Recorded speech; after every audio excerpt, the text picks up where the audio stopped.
دنیا میں انسانوں سے پہلے جنات کا بسیرا تھا، پھر جنات نے دنیا میں فساد پھیلایا تو ابلیس نے فرشتوں کی جماعت کے ساتھ مل کر ان کا قتل عام کیا اور جنات کو جزیروں اور سمندروں میں بند کر دیا۔ اب ایک سوال پیدا ہوتا ہے کہ اگر جنات کو قتل کیا گیا اور انہیں جزیروں اور سمندروں میں بند کر دیا گیا تو دوبارہ ان کی تخلیق کیسے ہوئی؟ اور ایک سوال یہ بھی ہے کہ جنات کی خوراک کیا ہے، یعنی کھاتے کیا ہیں؟ جنات رہتے کہاں ہیں، یعنی ان کی رہنے کی جگہیں کون سی ہیں، اور جنات انسانوں کو کس حد تک نقصان پہنچا سکتے ہیں اور جنات سے کیسے بچا جا سکتا ہے؟ آئیے جانتے ہیں آج کے اس ویڈیو میں اسلام کی روح سے جنات کی ریالٹی۔ حضرت عمر فرماتے ہیں، ایک مرتبہ میں رسول اللہ صلی اللہ علیہ وسلم کے ساتھ تھا۔ رسول اللہ تہامہ پہاڑ پر تشریف لے گئے اور آپ کے سامنے ایک شخص نمودار ہوا۔ اس نے رسول اللہ کو سلام کیا۔ رسول اللہ نے سلام کا جواب دیا اور فرمایا کہ یہ آواز جن کسی ہے۔ آگے سے اس سامنے والے نے کہا کہ میں جن ہی ہوں۔ پھر رسول اللہ صلی اللہ علیہ وسلم نے اس سے پوچھا، تمہارا نام کیا ہے؟ اس نے کہا، میرا نام حامہ ہے، میں ہیم کا بیٹا ہوں، ہیم لاقیس کا بیٹا ہے اور لاقیس ابلیس کا بیٹا ہے۔ اس پر رسول اللہ صلی اللہ علیہ وسلم نے اس سے کہا کہ پھر تمہارے اور ابلیس کے درمیان تو 2 ہی پشتوں کا فاصلہ ہے، تو تمہاری عمر کیا ہے؟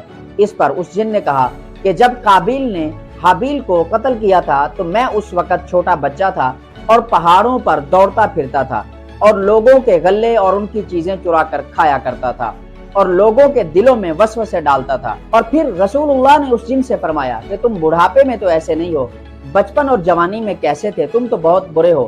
اس پر اس جن نے کہا، یا رسول اللہ مجھے ملامت نہ کیجیے، کیونکہ میں توبہ کی نیت سے آیا ہوں اور میں نے نوح علیہ السلام کی صحبت بھی اختیار کی ہے، حضرت ہود، حضرت یعقوب اور یوسف علیہ السلام کی صحبت بھی اختیار کی اور موسیٰ علیہ السلام کے ساتھ بھی رہا۔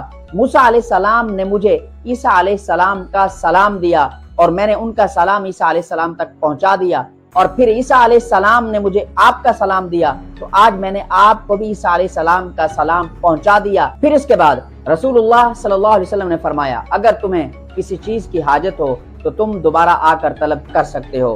پھر وہ جن چلا گیا۔ پھر حضرت عمر فرماتے ہیں کہ رسول اللہ کی وفات ہو گئی اور آپ نے اپنی وفات سے پہلے ہمیں اس جن کی خبر نہیں دی کہ وہ زندہ ہے یا مر چکا ہے، اور پھر اس کے بعد ہم نے بھی دوبارہ اس جن کو نہیں دیکھا۔ تو کما رضی اللہ عنہ ابن مسعود رضی اللہ عنہ سے پوچھتے ہیں کہ جس رات رسول اللہ صلی اللہ علیہ وسلم نے جنات کو جا کر قرآن سنایا، کیا اس رات تم میں بھی کوئی رسول اللہ صلی اللہ علیہ وسلم کے ساتھ تھا؟ ابن مسعود نے کہا، نہیں، بلکہ وہ رات ہم پر بہت بھاری گزری، کیونکہ رسول اللہ صلی اللہ علیہ وسلم کے لیے ہمیں بار بار یہی خیال آ رہا تھا کہ رسول اللہ کو کسی دشمن نے شاید دھوکہ دے دیا، اور یہ بھی خیال گزر رہا تھا کہ رسول اللہ صلی اللہ علیہ وسلم کے لیے یہ رات بہت خوشگوار ہے۔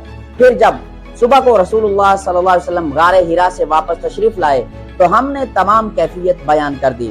رسول اللہ صلی اللہ علیہ وسلم نے فرمایا، میرے پاس جنات کا قاصد آیا تھا، میں نے انہیں وہاں جا کر قرآن سنایا۔ پھر رسول اللہ صلی اللہ علیہ وسلم ہمیں اپنے ساتھ لے گئے اور وہ نشانات دکھائے جہاں پر جنات موجود تھے۔ پھر رسول اللہ صلی اللہ علیہ وسلم نے فرمایا کہ مجھ سے جنات نے توشہ طلب کیا تو میں نے ان سے کہا، ہر وہ ہڈی جس پر اللہ کا نام لیا گیا ہو تمہاری خوراک ہے، اور لید اور گوبر تمہارے جانوروں کی خوراک ہے۔ مسعود کہتے ہیں، میں نے رسول اللہ صلی اللہ علیہ وسلم سے پوچھا کہ ہڈی، لید اور گوبر سے جنات کو کیا فائدہ حاصل ہوگا؟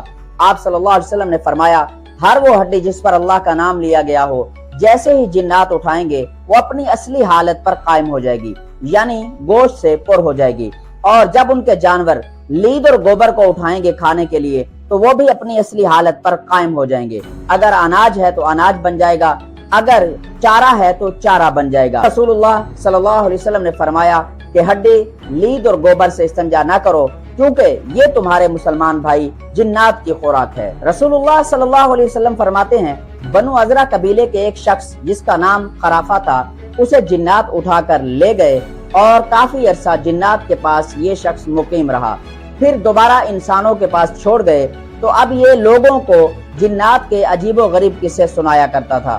پھر رسول اللہ صلی اللہ علیہ وسلم نے فرمایا، پھر ہر عجیب و غریب قصے کو خرافہ کا قصہ کہا جانے لگا۔ ام ربان رحمہ اللہ فرماتی ہیں کہ میرے دادا اپنے جن زادہ بیٹے یا بھتیجے کو رسول اللہ صلی اللہ علیہ وسلم کے پاس لے گئے اور عرض کیا، رسول اللہ میرے بیٹے کے لیے دعا کیجیے۔ آپ صلی اللہ علیہ وسلم نے فرمایا، اس کو میرے قریب کر دو۔